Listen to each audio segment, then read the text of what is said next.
Kali ini saya mau ngebahas tentang akuarium nih, air akuarium.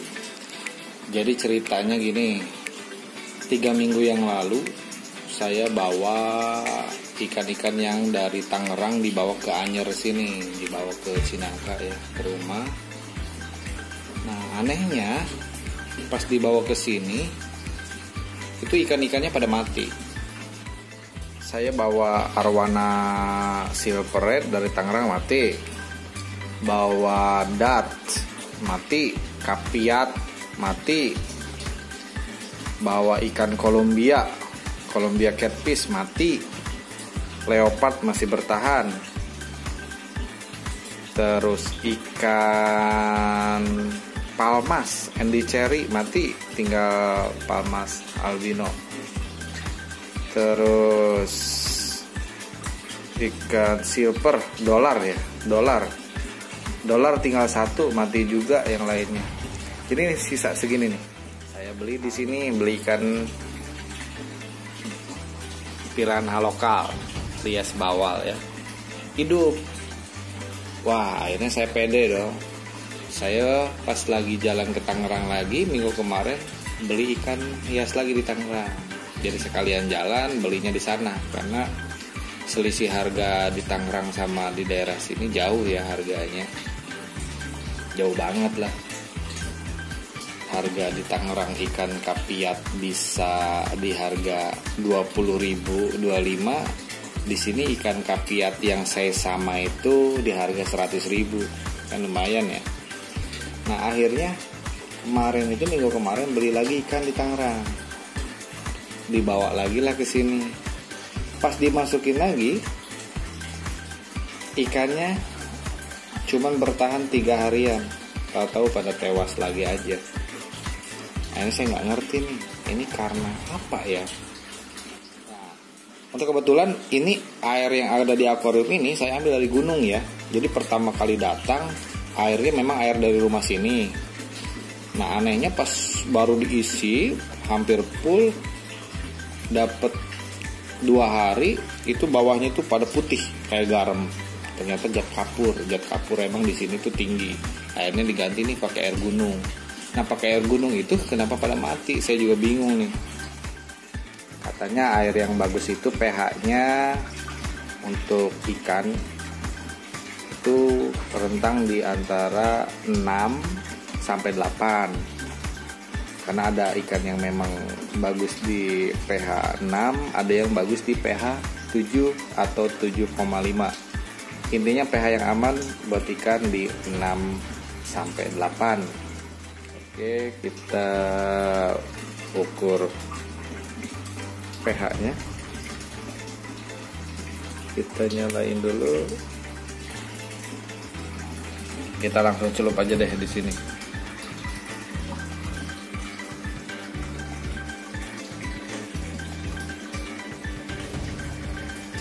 Oke, pH di akuarium ini masih jalan nih.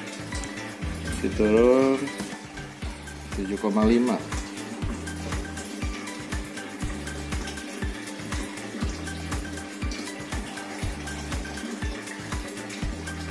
Oke, pH untuk di akuarium 7,5. 7,5 ya. Artinya masih di rentang aman sih. Untuk ikan kan tadi ada yang memang bertahan di 6, ada yang bertahan di 7 atau sampai 8. Yang jelas untuk amannya 6 sampai 8. Kata temen yang bagus untuk ikan itu harus di bawah 200 untuk nilai TDS-nya. Tapi kalau di atas 300 itu ikan tuh pertama bisa bertahan, tapi pertumbuhannya katanya lambat banget. Kadang-kadang warnanya juga nggak cerah gitu. Jadi untuk nilai TDS bagusnya di bawah 200. Kalau udah di atas 800 nilai TDS-nya itu kualitas airnya benar-benar jelek banget. Oke, kita cek ya nilai TDS di akuariumnya. 141. Coba kita angkat dulu. 141. 140 untuk nilai TDS 140.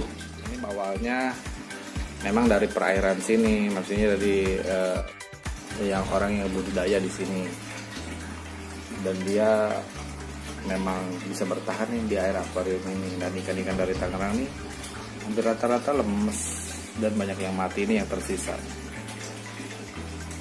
Oke, sekarang kita cek kualitas air yang ada di rumah ini ya, di sumur di sini.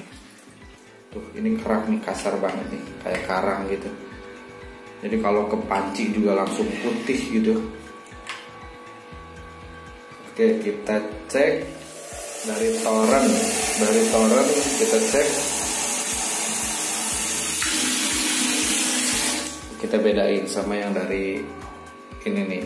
Ini dari bak, kita cek pH-nya. Kita cek pH-nya berapa ya?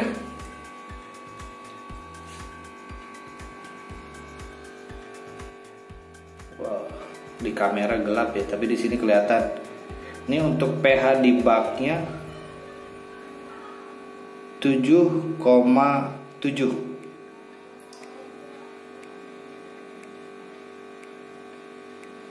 Udah nggak berubah lagi, 7,7 ya.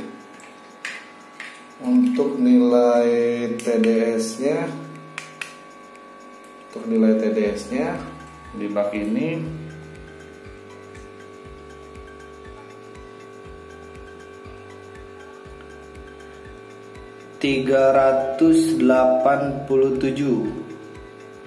di atas 300 ya, 387 untuk nilai TDS-nya.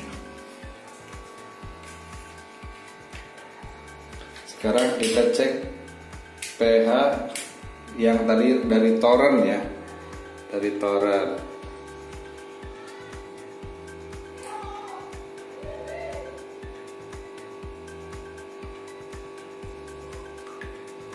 Untuk dari toren pH-nya 7,7. 7,7 sama ya dari bak sama toren. Untuk nilai TDS-nya yang dari toren langsung nih, dari sumur langsung berarti masuk ke toren, 421 ya nilai TDS-nya, 421. Jadi nilai TDS yang langsung dari toren 421 karena dia langsung dari sumur langsung sudah masuk ke toren, dan di toren nggak pernah ngendep karena pasti biasanya torennya kan kapasitasnya nggak gede, cepet gitu, jadi cepet habisnya.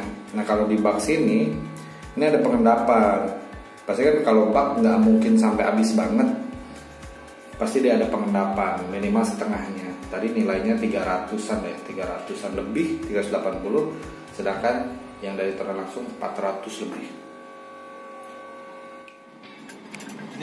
Oke guys, kali ini kita rencananya mau ngambil air nih, ngambil air buat akuarium. Sekalian kita cek tes pH sama TDS-nya, tes langsung di sana, di sumbernya.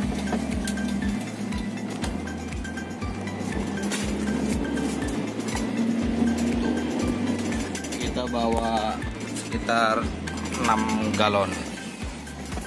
Jadi dari rumah ini ke sumber ya, sumber airnya itu, sumber air yang ada di gunung sana, itu kurang lebih 3 kilo lah, 3 kiloan dari rumah.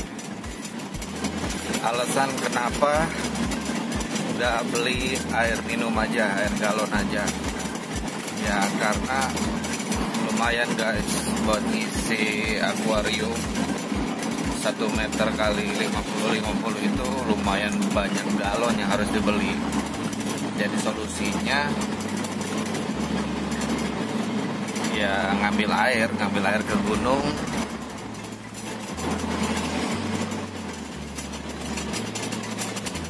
Nah ini guys, perjalanan kita buat ngambil air Begini nih jalannya nih, naik gunung turun gunung.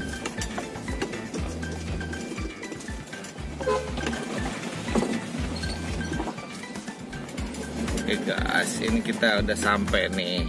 Oke, kita sampai. Tuh, kita sampai di sumbernya. Ini dia guys.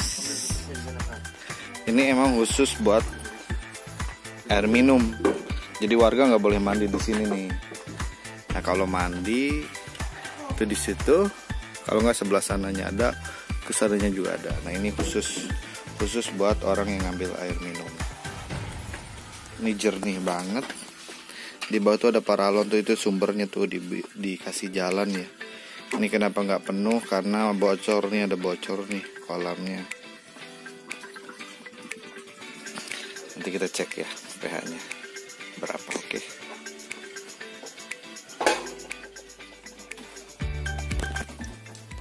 Kita cek ya pakai ini aja nih. Kita cek kualitas airnya. Nah, sini kita ada pH. Ini buat cek pH. Ini TDS meternya.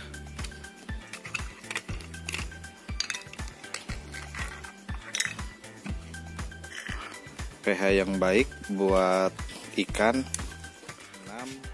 6 sampai 8 itu pH yang baik. Ya buat minum sih standarnya 8.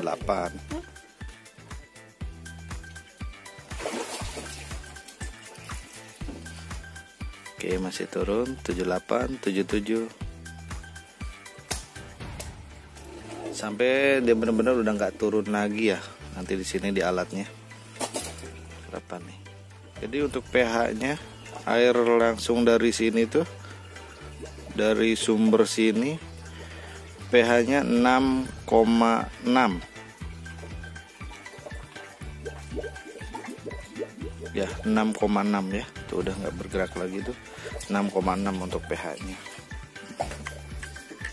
Untuk TDS meternya, kualitas yang baik itu di akuarium sih bagusnya di bawah 200 ya.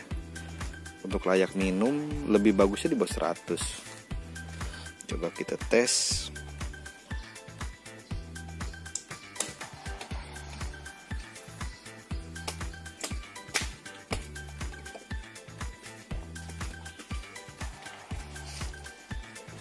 Untuk TDS-nya di sini 71.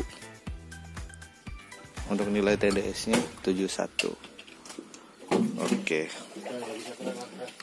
Jadi tadi kesimpulannya dari sini, air dari sini pH-nya 6,6, untuk nilai TDS-nya 71. Kita sekarang ngecek langsung dari sini ya. Tadi kan diambil pakai wadah, takutnya beda. Oke kok, coba kita cek berapa pH-nya. Kita langsung dari sumbernya.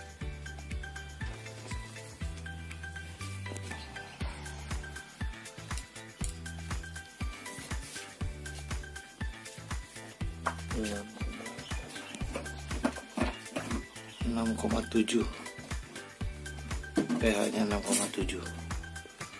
Oke, itu untuk pH-nya ya. Sekarang kita nilai TDS-nya nih.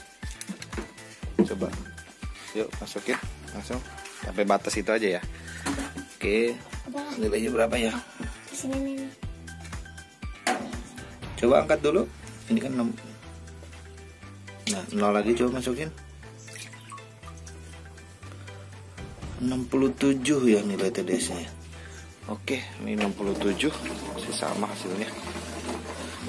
67. Oke, guys. Nah, inilah proses penggantian air, bukan penggantian sih, penambahan ya. Tadi sih air awalnya segini, terus tadi disisain segini. Ini lagi penambahan tuh. Ini galon ke 3.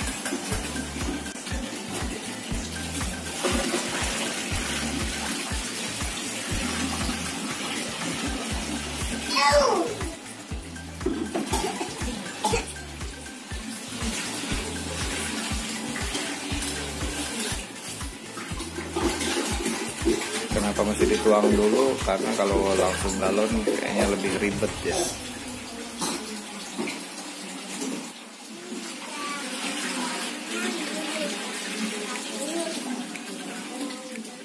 Pokoknya nanti kita tes berapa nilai TDS-nya, oke? Sama nilai pH-nya.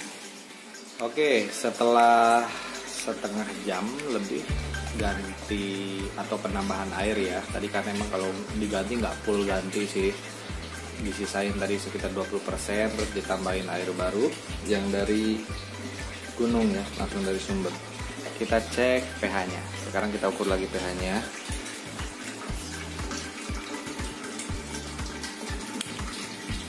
Kita cek pH-nya, oke. Udah 0 nih. Kita cek pH-nya.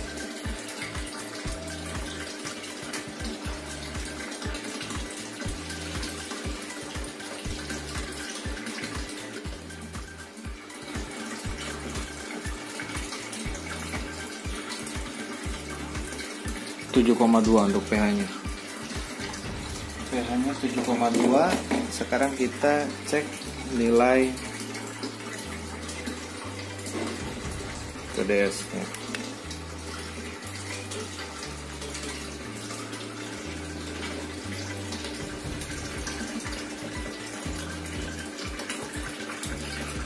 Nah, 99, coba kita masukin lagi. 99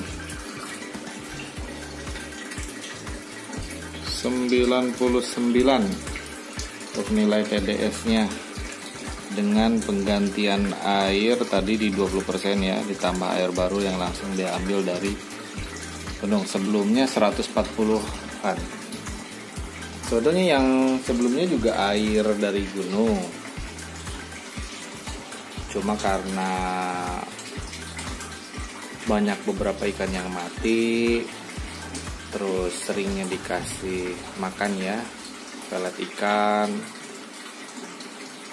Pokoknya lama-lama airnya jadi mulai keruh, terus nilai TDS-nya juga jadi meningkat ke 140-an. Begitu. Dan sekarang tadi 99 nilai TDS-nya. Mudah-mudahan ikan-ikan yang kecil ini umurnya bisa panjang dan bisa berkembang semakin besar. Oke guys, terima kasih udah nonton. Jangan lupa komentarnya, kasih tahu kenapa ikan saya nggak pada awet, padahal dengan nilai TDS yang tadi udah kita sama-sama lihat. Bagi yang tahu, kasih tahu di komentar ya. Dan buat yang suka video ini silahkan klik like. Kalau nggak keberatan, klik share juga. Dan jangan lupa buat subscribe channel ini supaya semakin berkembang. Terima kasih sekali lagi. Wassalamualaikum warahmatullahi wabarakatuh.